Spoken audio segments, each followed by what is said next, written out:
So to a lot of people, Radagon is Mr. Homewrecker. Dude's basically a piece of shit. He gets with himself, has babies with himself, ditches his wife, and then goes and does his own thing. He literally leaves her with just an egg. Yep, it is a great rune, but it's still just an egg. That's like if I had a wife and I ditched her and I just came and brought her a pack of prawns and just went, "Hey, love, I'm sorry I ditched you and had children with someone else, but here's some prawns." She'd probably love the prawns because prawns are amazing, but it's still a shitty move. But that's besides the point.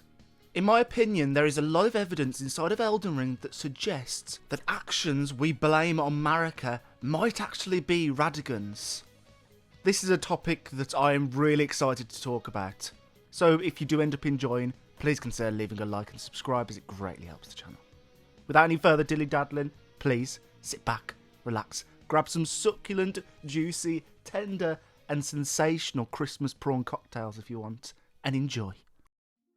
I might be alone in this, but I've always thought a lot of the item descriptions when we talk about Marika are really contradictory.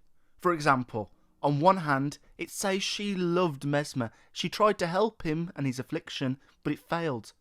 On the other hand, it says she basically just abandoned him in the Lands of Shadow, which isn't something you do to someone you love. In the Shattering, Marika tries to destroy the Elden Ring, while Radagon tries to repair it. And yet in most endings, what happens is you basically use her body as a conduit for the Elden Ring to remake it. All these contradictory ideas contradict everything we know about Marika, and I think I have the answer. When it comes to Radagon's boss fight, just before we fight the Elden Beast, have you ever wondered why it's not Marika that's fighting us? Now, of course, yes, you could go with the idea that perhaps she just doesn't know how to fight, doesn't want to fight us, but considering our goals are so different to what she wants, or at least we're told she wants, it's a little strange. Instead, her tortured body transforms into Radagon of the Golden Order, who's full of vitality and he's definitely not imprisoned. He's just jumping around doing his own thing, all the while fighting us and throwing lightning bolts like he's trying to be Gwyn. Is this a coincidence? I absolutely do not think it is. Something you may or may not have missed is if you actually look inside Marika's bedchambers and where they're located, not to mention the throne room and the Erd tree itself, you'll see it's very much located high above the rest of Lindale. This placement allowed Morgott to rule without anyone ever having to see him, as we see in some cut content when an NPC goes up to Morgott and is horrified by his appearance because no one's ever seen his face, or at least doesn't know that that face is actually the Lord of Lindale and the last of all kings. The ability to hide themselves away high up in the capital probably was used by Marika and Radagon so they could sort of hide the fact that they are one body and two souls. Melina tells us in the Church of Marika, well, more like she recalls the words of Marika. Marika says to Radagon, "Thou art yet to become a god, mine other half." Now this could be interpreted many ways, but before we get into that, I need to just say, it's never told to us when this happened. I think a lot of people assume that it's somewhere along the way of the Golden Order. But I think it's probably more likely that it's to do with the beginning of the Golden Order. For we're never told when Radagon officially comes about. But in all instances of the Golden Order, for example the Liurnia Wars, Radagon has always been there. So I think it's more likely that this conversation occurs at the beginning of the Golden Order, perhaps before the conquests even occurred. This leads to the question, when did Radagon ever become a god, if he did at all? And I think at some point in time, he probably did. Marika's actions that we hear through item descriptions are really contradictory, as we talked about previously in the video. Would it be so far-fetched, considering we already know Radagon's a piece of shit, that when he became a god, he would take control of Marika's body, that he would take control of their body and would become the main personality? I think this is very likely. This is reinforced further by something that I just talked about. Inside of Radagon's boss fight, Marika is this husk. She doesn't really move at all. Only when Radagon comes about does their body start to move more. I propose the idea that Radagon did become a god. and that he sucked the godly power out of Marika and became the dominant personality in their two-way relationship. This is like the third time I've said it, but going back to what I was just talking about, we'll talk about how it's contradictory that Marika wants to repair the Elden Ring. Well, if we're going with this theory that she's no longer in control of her own body, everything seems to make a lot more sense, at least in my opinion. An item description that's always intrigued me has been the item description that talks about the sculptor who sculpted Radagon and Marika's statue. It's said that when he sculpted them, he saw the truth of Marika and Radagon and he ran away scared. He was terrified. Now, of course, seeing your gods actually being the same person is bound to be a bit freaky, a bit tomfoolerish, but the way the fear is portrayed sort of suggests to me that maybe there is more to it than just that.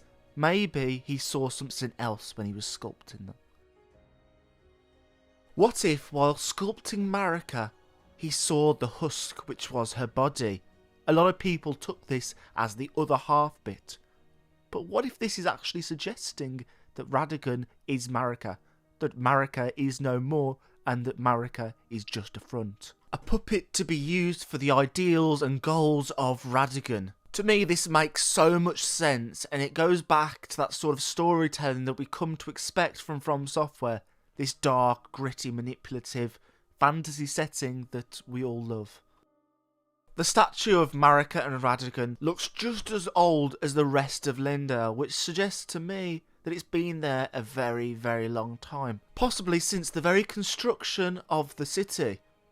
If that is the case, then that would suggest that Radagon has been destroying Marika from the inside out for a very, very long time, and that it isn't a new thing, that he has been a god for a very long time. And I love this development. I think it fits so well. Now some more freaky shit went down. For example, Godfrey. Godfrey is dead set that Marika is Marika. Yet we know Marika isn't just Marika, but also Radagon. Yet he makes no mention of this, which is kind of understandable. But the way he talks about Marika in this feverish way kind of suggests to me that, well, he has no idea. Which begs the question, how?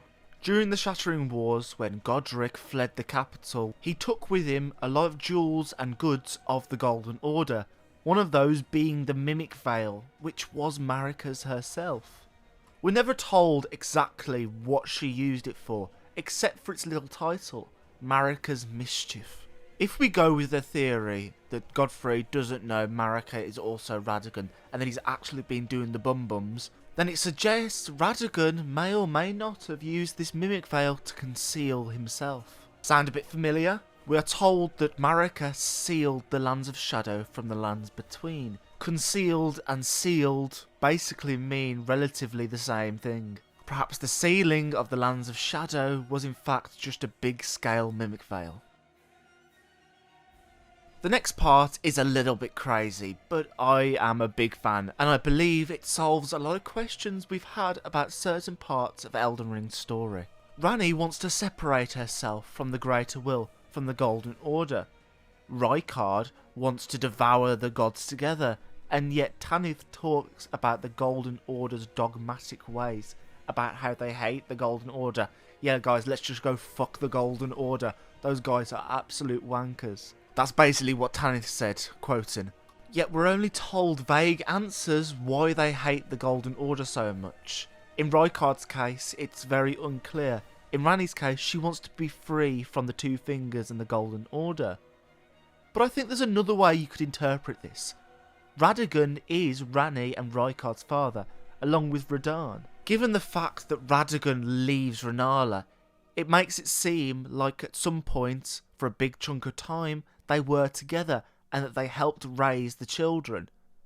This suggests that at some point or another, the children probably would have found out the truth, found out that Radagon was Marika. And then years later, when he ups and leaves, that resentment's going to build, for they now know that the one responsible is called Marika, and they want to inflict as much harm as possible upon her, targeting the last remnant of her original soul, Godwin. If this is true, I think it explains a lot of the motivations for the actions when it comes to Radagon and Renala's children. In regards to Radahn, I genuinely think it's just an old age case of he's forgiven his father and now looks up to him.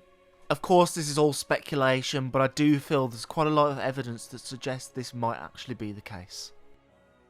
Sadly everyone, that was the end of the video. If you did enjoy, please consider leaving a like and subscribe as it greatly helps the channel. Without any further diddly-daddling, please don't you dare go hollow, friends. Please, as well, have a great Christmas. I know I said without any further diddly-daddling, but I wanted to just say that. Please, friends, don't you dare go hollow for a second time, and may you find your worth in the waking world. Goodbye.